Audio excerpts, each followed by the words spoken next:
গরমের সময় এরকম শিশিরের উপর থেকে হাঁটতে কিন্তু বেশ ভালো লাগে, সাথে সারা দিনটা বেশ চনমনেও থাকে। রেগুলার খুব একটা না হয়ে উঠলে যখন মন চায় তখনই কিন্তু, যেহেতু গ্রামে থাকি, এই আমেজটা একটু নিয়েই নিই।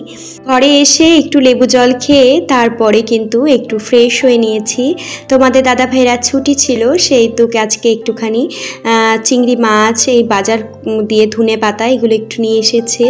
আর এদিকে আজকে সকালবেলায় একটুখানি ছোলা আর সাথে কিন্তু চাল দিয়ে একটা ধোসা রুটি করব। জানি না সেটা খেতে কেমন হবে, ফার্স্ট টাইম ট্রাই করব। আর আমি এদিকে পেস্টটা করে রেখে আমি কিন্তু একটু ফুল তুলে নিয়েছি, সাথে কিন্তু অনেকগুলো কাজ সেরে নিয়েছি, যেমন চিংড়ি মাছগুলো বাছলাম আর তোমাদের দাদাভাই মোচাটা একটুখানি বেছে রেখেছিল, আমি একটুখানি কুচিয়ে তারপরে স্নানটা সেরে নিয়েছি। ভাবলাম স্নানটা সেরে আগে পুজোটা করে নিই, তারপরে ধীরে সুস্থে রান্নাটা করব, না হলে পুজো দিতে গেলে অনেকটা লেট হয়ে যায়। সাথে কিন্তু রুই মাছ এনেছে, মাছগুলো নুন হলুদ মাখিয়ে ভেজে নিচ্ছি।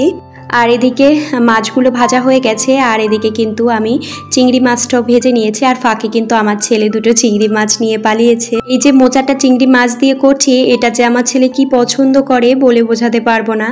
আর এটা যদি আমি মাছের মাথা দিয়ে করতাম তাহলে কিন্তু একদমই খেত না। আর করেছিলাম ধনিয়া কাতলা, এটাও আমি ফার্স্ট টাইম করলাম। একঘেয়েমি জিনিস খেতে কিন্তু ভালো লাগে না। বিকেলবেলা জামা কাপড়গুলো তুলে ঘর বাড়িটা